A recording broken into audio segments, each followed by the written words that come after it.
All right, welcome back to this Snod Pod with John Snodgrass, your mortgage resource, where we're talking real estate, mortgages, trees, and beyond with Freddie Hoppe here from Hoppe Tree Service. Fred, thanks again for sticking around for a second episode. Appreciate Awesome. I'm glad I got asked to stick around. Not just showing the Not door. Everybody does. Not everybody does. All right. A couple other questions that we didn't get to. Yeah. Kind of going back to your origin story. You touched on it, but like you guys were, you, your brother, and your dad, and maybe a couple crew members, and then you guys have built the company into this, you 3 locations you mentioned on the last company. You're just like, you're huge, respected. Every other block I go, I feel like when I'm walking my dog, I see a Hoppe Tree Service truck. Yeah.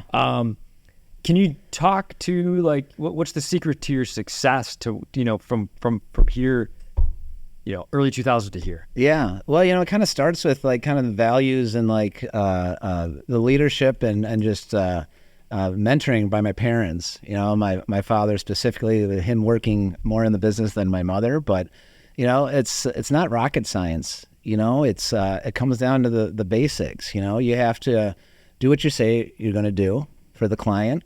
You have to, if something goes wrong, which it's going to, just own up to it. There's a lot of times where we, you got to see the forest through the trees. Sorry for the tree pun, but something may happen on a job site. Maybe it's our mistake, maybe it's not, but I mean, you got to just make it right, and sometimes we make it right when we don't necessarily have to, but we want to foster that relationship, right. And investing back into the business, not just drawing everything out, because we have really aggressive growth plans, right? And we want to keep doing that. So you got to invest back into the business. And a big thing, my father always said, just call people back. It's amazing how many people say like, what, we called like 4-5 places and you're the only one that called us back, Yeah. Wow. And that's not just in the tree industry. It's like that in a lot of industries. So those kind of basic things, investing back into the business. Those are kind of the secrets to our success. Oh, and us, and having a good product too. Right. You can't just rely on those things and not have a good deliverable product for somebody. Yeah. So we take our craft seriously, and like people see that in the work that we do. You think of a tree care company, and everyone thinks, oh, you're a tree cutter. You just take trees down. But we're more of like the Lorax. Our passion is making trees thrive, not just taking them down. We're great at taking them down if we have to, but we'd like to see those trees thrive and provide the benefits that people expect out of them for generations. Yeah, I mean, it also seems like also your employees like seem to love working there. Yeah, as well. Absolutely, and that's something we've been very fortunate. We've had really good retention of our employees, and they're our best recruitment tool. Mm-hmm. They like what they do. It's a tight-knit industry, and they always a lot of our guys, we have 4-year degreed people, we have associate's degree people, we have apprentices that we've started. Well, that's actually really a big feather in our cap. We're instrumental in creating the state's first arborist apprenticeship program. Oh, really? Yeah, so it's a contract between the employee, the employer, and the state. Okay. So that's something that we're really proud of too. Some like high school seniors, or well, this is people that are at your company. So you're out of the high school realm. Okay. So it's a 3-year program. It has some classroom components to it that we've teamed up with technical schools. Okay. So Gateway Technical, Milwaukee Area Technical College. Sure. So those are the 2 big players in it now. Okay. And then there's just on-the-job training. So you have to get proficient in a number of different areas of expertise in our industry, and you have to be able to do it repeatedly without someone telling you what to do and doing it safely. So there's a job component to it as well. So that's helped, help us retain people. Sure. Employees want to know how they're doing, and they want to know what's next. Yeah. So like being very transparent with them has also been key to our success. And not being an absentee owner. Seeing a good general never does anything that doesn't ask anyone to do anything that he hasn't done 1,000 times. It's another Deanism. Yeah. You probably remember a lot of Deanisms from back in the day. Dad, Yeah. He's known for that. His legacy still kind of lives on at our company, even though there's a number of employees now that have never even met him. But they know what he was all about, and he really kind of was instrumental in kind of creating the culture that we have now. For sure. I mean, just at your dad's memorial service, like there were so many employees that spoke so well of him. And loved working with him, and I miss him. He always made me laugh. So Definitely. He's a memorable person, that's for sure. But pass that leadership skill on to both you and your parents. So let's move on. So like I know like the winter time, following you on social media. You've got the Urban Wood Lab. I feel like I hear you a lot in the winter time. Tell me a little bit about when you started that and how's that going and where is it? Yeah, so that kind of speaks to also, it's a good dovetails into what we were just talking about, recruitment, and growing a company. You have to offer kind of new services. You can't always rely on what you've always been doing. You always want to focus on those core things, but in the height of the emerald ash borer kind of epidemic, if you will, in our area, so this invasive pest is making a lot of trees decline. We're forced into taking a lot of them down when people didn't want to go the route of treating them. So we were coming across a lot of this great wood, and we didn't want to just cut it all up into firewood or take it to a dump. So we decided let's do some milling and kiln drying. Let's just figure this out. Let's find the highest and best use for some of these wood pieces. Because every tree tells a story, and every piece that we make at our store, the Urban Wood Lab, everyone is a one of a kind, a one-off piece, and it's these things are spectacular. And what's cool about the wood at our shop, not like it's all one of a piece, but you look at a piece of ash, for instance, from an urban setting in our area, a tree that was taken down versus one from like a big box store or grown on a tree farm. You can't even tell the two are similar. The one from the big box store is kind of sterile and and kind of bland, where ours, the more character, the more kind of knots and curves and figuring in the wood, the better. But maybe we find a bullet in there, a little like a bike chain or something like that. There's all these cool things that you'll find inside of a tree. So, or even patterns of decay. Trees do this process called compartmentalization. And if they do that well, there's this real cool swirling in there in the grain. So all that kind of stuff's really sought after for woodworkers. But not so much for your traditional sawmill. So it's a little different market than your traditional sawmill, but it's a lot of fun to do. So are you building furniture as well, or are you just getting the wood and then you kind of let the wood, makers make something? Yeah, so we don't do big projects. We'll help people get a leg up on a project. So at our store in Caledonia, the Urban Wood Lab, that's actually the same property where our south location where our crews are based out of. It's about 3,000 square foot warehouse, and half of it's dedicated to the dry storage of the wood that we create. The other half, we have a lot of processing equipment. So we have big belt sanders, big planers, straight line ripping saws, radial saws, so we can process the wood. So a lot of the wood we have is kind of rough cut. And a lot of people don't have some of this big equipment and they're hobbyists, so we can give them a good leg up on a project. A lot of do-it-yourself. So that's a big demographic for us. We have a lot of contractors come in as well.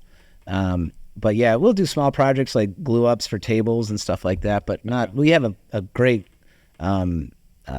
a collection of craftsmen that we can refer people to. Were people coming to you during COVID when lumber was short, or were they calling you, hey, do you got any of this wood? We were able to actually hold our prices pretty steady. We gained some market share there. Oh, really? We're not trying to compete, mate. We're not making 2x4s to frame a house. Sure. Okay. So just curious. Now this is, I think you might have even gone out to my parents, because my dad was like, I've got this black walnut tree. These things, you can make a lot of money. And I was like, I don't know. I think, did you go out to see? Oh, yeah. Yep. We get that call a lot. Shattered his burst a little bubble. Post-retirement money-making. Grift.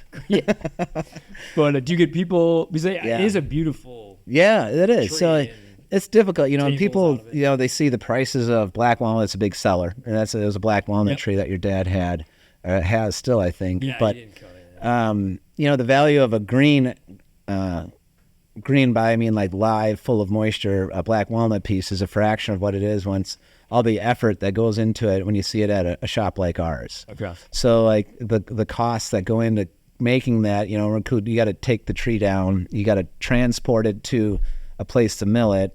You have to mill it. You have to kiln dry it. You have to market it. So I mean, it's a lot. It's not. Yeah. It's not, So Dad's not thinking about that. no. Everyone sees that big retail cost, but so yeah, it's most of the time those costs they don't offset the cost of removal. So certain instances we can really sharpen our pencil quite a bit. Okay. If it's a nice looking tree, but also never know what's going on in the center of that tree. Okay. So you could promise someone something, then get yourself into trouble when you cut it down and there's a big hollow in it or something like that, or it's not what you thought. So when people ask us that, it's like, sorry, well, we'll cut it and we'll leave it for you, and you can go and try and sell it, and see how much good luck you have.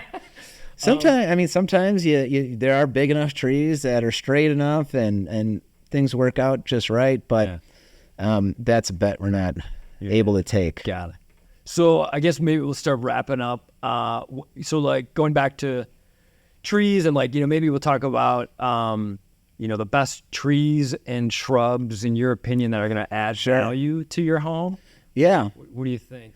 So and also speaking to a lot of communities, properties having to lose large trees to emerald ash borer, the spiral of decline, trees don't live forever. So I'm a big fan of larger deciduous trees. There's a lot of good examples of trees that can really do well out there. There's a lot of hybrid elms. Back in the day, before emerald ash borer, there was American elms, proliferated our area. They kind of lined almost every city street in Milwaukee, and a perfect urban tree, but Dutch elm disease came through and wiped them out. Yeah. Then everyone planted ash trees, and now all the ash trees got wiped out. But circle of life. Yes, they are. Communities are getting a little smarter now, diversifying. Yeah. But they've made a comeback. Okay. So there's a lot of these hybrid elms that I'm a big fan of. Okay. They're fast growing. So these are, to back up a little bit, they're hybrids. So most of them are a cross between disease-resistant American elms that have been identified in certain areas, and then cross it with Chinese elms, which is a tree native to Asia. And so it has a really nice form to it. It's fast growing, so you can get a nice fast established shade tree. Okay. It's nice filtered light. So I'm a big fan of that one. Okay. What's another great one? Common hackberry is another great tree I like. Both of these handle kind of bad soil characteristics, which we typically have, especially thinking of new construction. These areas are scraped of all the topsoil, compacted so it's a nice building site, and a little topsoil sprinkled back on. So think about a tree being planted, those roots getting out and established. That's a lot tougher in those sites. Yeah. So a tree that can handle those poor soil characteristics, I'm a big fan of. And I think do we naturally have poor soil? Yeah, we have heavy clay in a lot of our areas in southeast Wisconsin, so there's a lot of good options of trees that can withstand that. So what about shrubs? Yeah, there's a lot. I'm a big fan of common lilacs. That's a great one. Not a lot of disease, insect issues. Okay. That's kind of the constant theme. So anything that's not going to make my life harder as a homeowner or incur a lot more costs. Yeah. So natives are great, but you shouldn't limit yourself to natives too. Right. I always tell people native trees, it's a European construct. Trees are going to grow where trees are going to grow. Yeah. And with, climate changing, average winter temperatures getting warmer, we're able to plant trees and shrubs in our area that we haven't in the past. That being said, there's certain ones that are probably going to start to decline a little bit because we don't have those cold winters like we used to. Okay. A lot of good options out there, and it's a tough question because it's all in the eye of the beholder. So just figuring out what you really want. What are the benefits you want to see from that tree or shrub, and that'll help kind of paint that picture, make it clear for you. Well, for the listeners, viewers, they heard a lot of good stuff today, and if they want to talk to you about shrubs or trees, how do they get a hold of you? Yeah, we have a great website, hoppetreeservice.com. We are on Instagram, Facebook, those social media platforms. Like us, we have a lot of cool events. We're really big into educating the public and our clients about the importance of tree care when things really need to be done. And we're also really active in the community.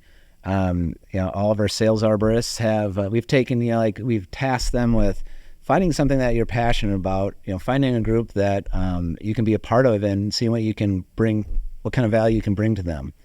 So we're always looking to see what we can do for others, and then the chips will fall where they may and things will come your way, right? Yeah. So. Well, hey, kudos to you and your brother for taking the baton. The baton from your dad. Yeah. And taking the business where it is today, because Awesome. I really am proud of you, man, for where you've thank taken you. it. Like literally, I feel like every other day when I'm walking the dog, see you guys. So Yeah, there's Hoppe again. congrats. Yeah, there's There's a lot of Hoppe. trees out there. Thanks again for coming on. Thank Really you. Appreciate John, it. it's been awesome. Call Great. Freddie Hoppe Tree Service, and they can help you. This has been the Snod Pod with John Snodgrass, your mortgage resource, where we're talking real estate, mortgages, trees, and beyond. Thanks for joining us today. See you next time.